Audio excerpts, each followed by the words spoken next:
Dalam hidup, kita sering diajarkan untuk berjuang, mengejar, dan menggenggam erat impian kita. Tapi di titik tertentu, kita mulai merasa lelah. Kita merasa seperti berlari dalam lingkaran, semakin cepat namun tak pernah sampai. Disitulah sebuah kebenaran lembut muncul, bahwa kadang yang paling kita butuhkan bukanlah mengejar lebih keras, melainkan melepaskan dengan sadar. Melepaskan bukan berarti menyerah, ia adalah bentuk keberanian tertinggi untuk percaya pada arus kehidupan. Saat kita tidak lagi memaksakan sesuatu terjadi sesuai cara kita, justru keajaiban mulai masuk melalui celah yang selama ini tertutup oleh kontrol kita sendiri. Kekuatan dari ketidakterikatan bukanlah kelemahan, melainkan kebijaksanaan yang membebaskan. Bayangkan sungai yang mengalir, ia tidak pernah memaksa jalannya, tapi justru karena itu ia bisa mengukir lembah dan membawa kehidupan. Begitu pula diri kita. Ketika ekspektasi dilepas, energi dalam diri mulai mengalir tanpa hambatan. Kita berhenti berperang dengan kenyataan dan mulai berdamai dengannya. Mengurangi resistensi bukan berarti pasif. Justru dari ketenangan itu muncul ruang bagi keajaiban untuk bergerak tanpa kita sadari. Seringkali, pintu tidak terbuka karena kita terlalu sibuk mengguncangnya. Padahal mungkin, kuncinya bukan pada kekuatan, tapi pada ketenangan yang membuka mata kita untuk melihat bahwa ada pintu lain, sedikit terbuka, menunggu kita menyadarinya. Melepaskan bukan akhir dari usaha, tapi transisi dari ego menuju kepercayaan. Ini adalah perjalanan dari ingin mengendalikan segalanya, menuju percaya bahwa hidup tahu caranya membimbing. Dan dari sana, hal-hal yang sebelumnya terasa jauh, tiba dalam bentuk yang lebih jujur, lebih tepat, dan lebih bermakna.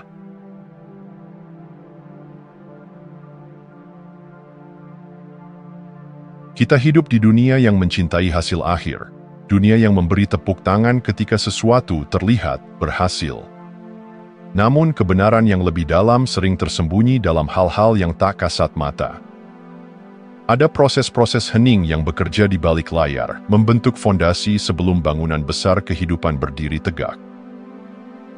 Inner work lebih penting dari hasil luar, bukan sekadar ungkapan spiritual. Ini adalah realitas sejati pertumbuhan. Karena keberhasilan yang tidak didukung kedalaman batin akan rapuh. Kita bisa mencapai sesuatu secara materi, tapi jika hati belum sembuh, kita tetap merasa kosong. Maka, proses batin bukan pelengkap, ia adalah inti. Saat kita memilih untuk menyembuhkan luka, berdamai dengan diri sendiri, dan memurnikan niat, saat itu pula kita sedang membangun sesuatu yang tak bisa direnggut oleh dunia luar. Dan yang sering dilupakan, energi dan komitmenmu tidak pernah sia-sia. Tak peduli betapa lambatnya perjalananmu, selama kamu setia melangkah, kehidupan sedang mencatat. Ada kekuatan dalam konsistensi yang senyap. Mungkin kamu tak melihat perubahan dari hari ke hari, tapi suatu saat nanti, kamu akan menoleh ke belakang dan terkejut betapa jauhnya kamu telah datang. Ketika kamu menjaga komitmen dalam diam, kamu sedang menanam. Saat kamu bertahan meski tak ada yang melihat, kamu sedang membentuk akar. Akar inilah yang nantinya membuatmu tak mudah roboh saat badai datang. Proses tak terlihat bukan kekosongan, melainkan gerak yang lebih halus, lebih dalam. Ia adalah ruang rahasia tempat jawaban pelan-pelan terbentuk. Dan seringkali, saat kita bersabar dalam kesunyian proses, kehidupan membalasnya dengan sesuatu yang jauh lebih besar dari yang kita pernah bayangkan.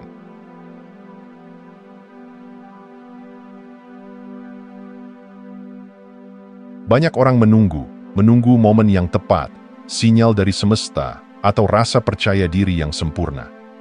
Tapi yang sering kita lupakan adalah bahwa kehidupan bukan dibangun dari penantian, melainkan dari gerakan kecil yang dilakukan hari ini. Waktu tidak untuk ditunggu, tapi diisi. Dan setiap detik yang kamu isi dengan kesadaran, membawamu lebih dekat ke kehidupan yang kamu impikan. Kita tidak harus menunggu semua rasa takut hilang sebelum memulai. Tidak perlu menunggu sampai jalan terbentang sempurna di depan. Kadang, justru dengan satu langkah kecil, jalan itu mulai membentuk dirinya sendiri. Gerakan menciptakan momentum, dan momentum, sekecil apapun, adalah kunci dari perubahan nyata.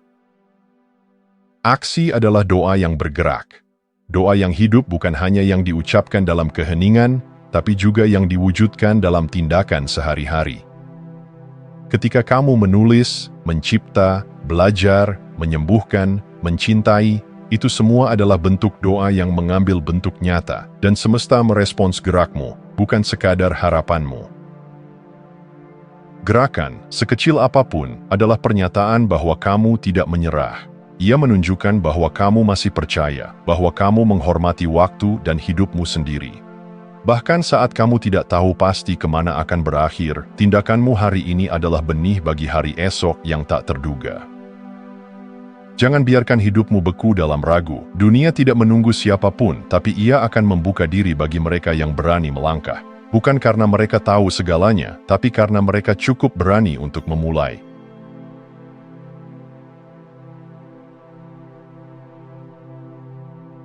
Kita diajarkan untuk takut pada kehancuran, pada titik runtuh, pada hari-hari ketika segalanya terasa kehilangan bentuk. Tapi kerap kali, justru di saat semuanya hancur, sesuatu yang lebih dalam mulai bangkit dari dalam diri kita. Saat segalanya runtuh, sebuah gerbang terbuka. Dan meski sakit, retakan itulah yang akhirnya memberi ruang bagi cahaya masuk. Ketika kita sedang dalam fase terendah, kita tak lagi bisa membohongi diri. Topeng-topeng luruh, harapan kosong terbakar. Dan yang tertinggal hanyalah kejujuran yang mentah, siapa kita sebenarnya dan apa yang sungguh kita butuhkan. Inilah momen ketika kita lebih siap untuk bertumbuh dibanding kapanpun sebelumnya. Jatuh bukan akhir, tapi permulaan baru. Kita tak bisa memilih untuk tidak jatuh, tapi kita selalu bisa memilih untuk bangkit. Dan yang membedakan seseorang yang sekadar bertahan dengan yang benar-benar melompat ke level berikutnya adalah keberaniannya untuk tetap hadir dalam luka, tanpa lari, tanpa menutupinya dengan pengalihan. Karena dari titik paling gelap, intuisi mulai berbicara jujur. Bukan dari kebisingan luar, tapi dari keheningan setelah tangisan.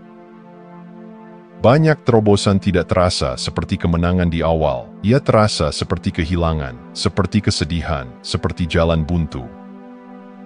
Tapi jauh di bawah permukaan rasa sakit itu, benih kekuatan sedang tumbuh perlahan.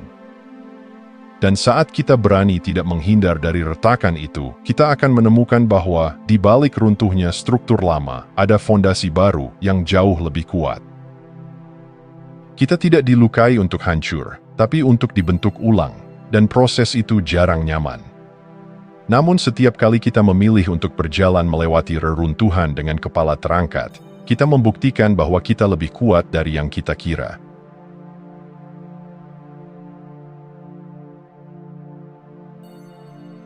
Ada masa ketika jalan terasa terlalu panjang, hasil belum terlihat, dan suara-suara di sekeliling mulai meragukan arahmu.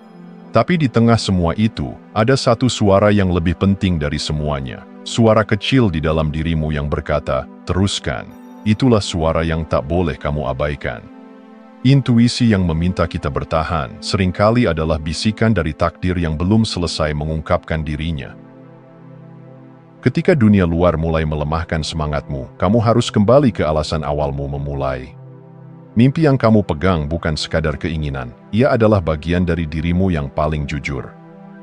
Saat segalanya tampak runtuh, justru di sanalah kekuatan mimpimu diuji. Apakah ia sekadar angan, atau sesuatu yang tetap kamu genggam, bahkan ketika tanganmu gemetar? Kisahmu belum selesai ditulis. Dan seperti dalam cerita yang hebat, selalu ada momen ketika tokoh utama hampir menyerah, tapi tidak jadi. Justru di titik itu, cerita mulai berubah arah. Kekuatanmu bukan hanya terlihat ketika kamu berlari, tapi saat kamu tetap berdiri ketika segala hal dalam dirimu ingin rebah. Dan anehnya, kadang saat kita hampir menyerah, babak baru justru diam-diam menunggu di tikungan. Keteguhan bukan berarti tidak pernah lelah, tapi berarti tetap memilih untuk percaya, bahkan di saat keyakinan itu rasanya kering. Kamu tidak harus tahu segalanya, cukup pegang satu hal, bahwa jika hatimu masih mau bertahan, itu tandanya perjalanan ini masih layak diperjuangkan.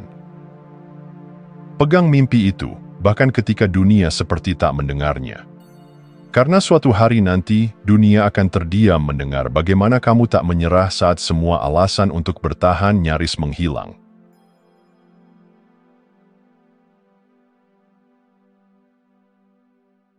Kita tidak bisa menghindari badai. Hidup pada waktunya akan mengguncang segalanya, rencana, keyakinan, bahkan identitas kita. Tapi di tengah kekacauan itu, kita selalu punya pilihan, tenggelam dalam kepanikan, atau menjadi tenang seperti pusat-pusaran angin. Menjadi damai dalam kekacauan bukan hal yang mudah, tapi itu adalah salah satu kekuatan tertinggi yang bisa dimiliki manusia. Badai tidak datang untuk menghancurkanmu, tapi seringkali untuk membersihkan jalan. Ia menggugurkan hal-hal yang tidak lagi sejalan dan memaksa kita kembali ke esensi. Saat dunia di luar bergetar, kedamaian dalam dirimu menjadi jangkar.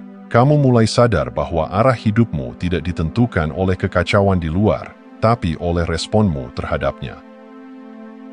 Menjadi pusat keteguhan saat dunia guncang, bukan berarti kamu tidak merasakan takut atau sedih, tapi itu berarti kamu tidak membiarkan emosi-emosi itu mengambil alih kendali. Kamu hadir, sadar, dan tetap memegang kendali penuh atas pilihan sikapmu. Ini bukan tentang mengabaikan realita, tapi tentang memilih cara berdiri di tengah realita yang tak ideal.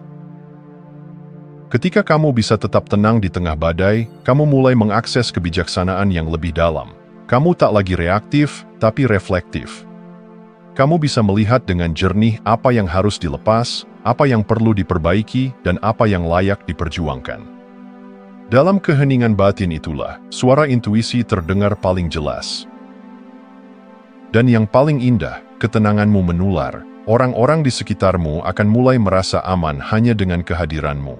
Karena kamu tak lagi tergoyahkan oleh dunia, kamu menjadi tempat perlindungan bagi banyak jiwa yang sedang tersesat.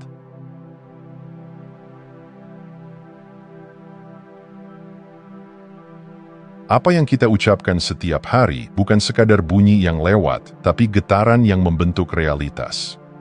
Kata-kata bukan hanya deskripsi tentang hidup, mereka adalah ciptaan. Ucapkan apa yang ingin kamu hidupi, karena dunia di luar seringkali mengikuti frekuensi dunia yang kamu bangun di dalam. Setiap kali kamu berkata, "Aku bisa," meski dengan suara lirih, kamu sedang membangun jembatan ke arah kemungkinan. Setiap kali kamu berkata, "Ini akan berlalu," kamu sedang memeluk harapan di tengah kesulitan. Kata-kata yang kamu pilih bisa menjadi pijakan atau penjara, dan keputusan itu ada di tanganmu setiap hari. Bahasa diri adalah frekuensi masa depan. Coba dengarkan percakapanmu sendiri. Apa yang sering kamu ucapkan dalam hati? Apakah penuh keraguan atau penuh dorongan lembut untuk terus maju? Realitas yang kita alami tidak lepas dari dialog batin yang terus berputar. Maka ubahlah nada dalam kepalamu menjadi suara yang membesarkan, bukan mengecilkan. Ini bukan tentang positif semu, ini tentang kejujuran yang membangun, tentang berkata jujur bahwa kamu sedang lelah, tapi tetap memilih berkata, "Aku akan mencoba lagi besok." Ini tentang mengizinkan dirimu sendiri untuk berharap, bahkan ketika kenyataan belum berubah. Kata-kata seperti doa, mereka menggetarkan ruang di sekitar kita dan pelan-pelan semesta mendengarkan.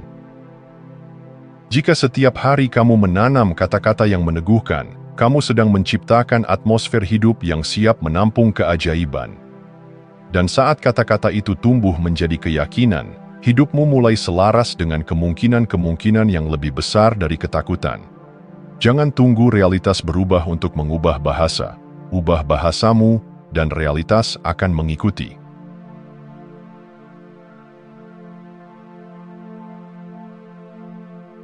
Kata tidak sering terdengar seperti penolakan mutlak, seperti tembok yang menghentikan langkah. Tapi bagaimana jika kita melihatnya secara berbeda? Bagaimana jika tidak bukanlah akhir, melainkan jeda? Penolakan adalah filter, bukan akhir.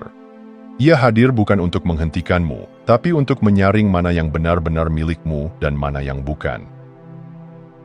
Setiap tidak yang kamu terima bisa jadi adalah pelatihan untuk keteguhan, pelajaran tentang kesabaran, dan kadang perlindungan dari sesuatu yang sebenarnya belum siap untuk kamu terima. Dunia tidak selalu berkata ya pada permintaanmu, tapi itu tidak berarti dunia sedang menolakmu. Mungkin ia sedang menuntunmu ke arah yang lebih tepat. Belum memberi ruang bagi harapan. Ia adalah bentuk keberanian untuk percaya bahwa waktu semesta tidak selalu sama dengan waktumu.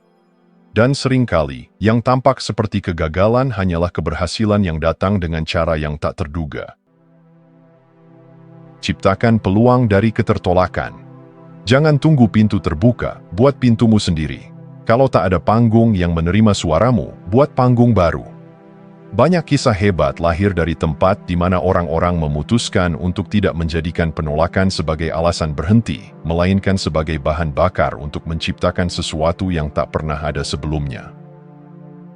Belum adalah jembatan antara sekarang dan nanti. Dan setiap kali kamu memutuskan untuk melangkah lagi, meski baru saja ditolak, kamu sedang menulis ulang makna dari kata gagal. Karena pada akhirnya, bukan penolakan yang menentukan arah hidupmu, tapi bagaimana kamu menanggapinya.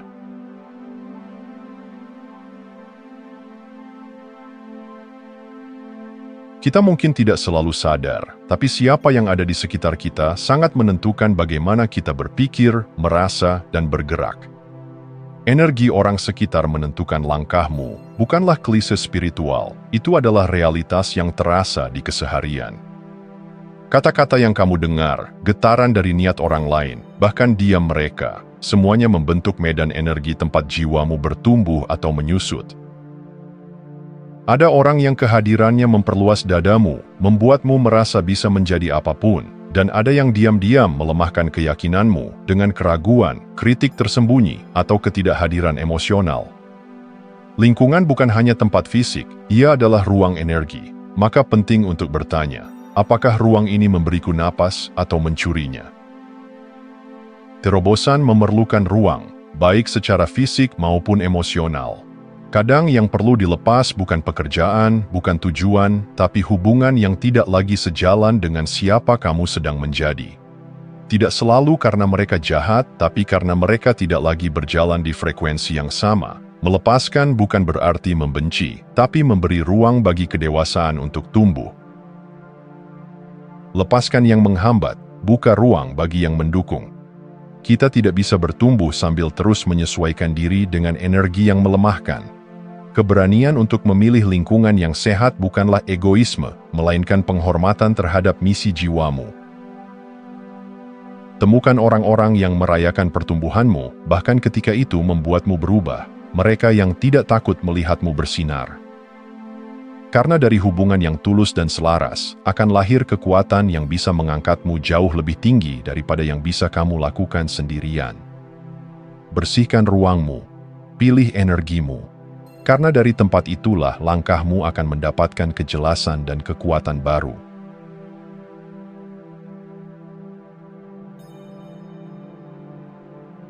Di tengah kekurangan, rasa syukur tampak seperti ilusi. Bagaimana mungkin bisa berterima kasih saat hidup belum memberi apa yang kita minta?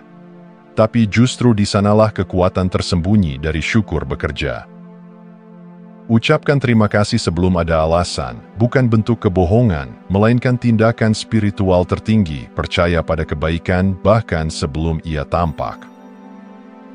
Syukur adalah deklarasi bahwa kita memilih melihat dari kacamata kelimpahan, bukan kekurangan.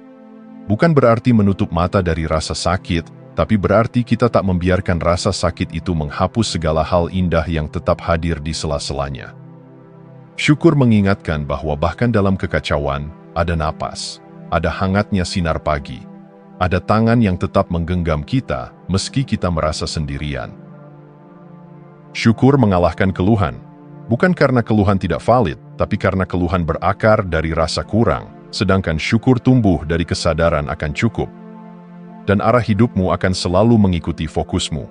Ketika kamu fokus pada apa yang tak ada, hidup terasa berat. Tapi saat kamu mulai mengucap terima kasih, bahkan hanya untuk hal terkecil, pintu-pintu tak terlihat mulai terbuka. Gratitude adalah bahasa yang dikenali semesta. Ia memperhalus hati, memperkuat daya cipta, dan menyelaraskan kita dengan energi yang lebih tinggi. Banyak keajaiban bukan datang karena kita memaksa, tapi karena kita membuka diri, dan syukur adalah kunci pembuka itu. Saat kamu bisa berkata terima kasih, meski tangisan belum reda, kamu sedang menciptakan kenyataan baru. Karena syukur bukan reaksi, tapi keputusan, dan keputusan itu mengubah segalanya. Terima kasih sudah menonton. Jangan lupa like, komen, dan subscribe untuk dukung channel ini terus berkembang. Sampai jumpa di video selanjutnya.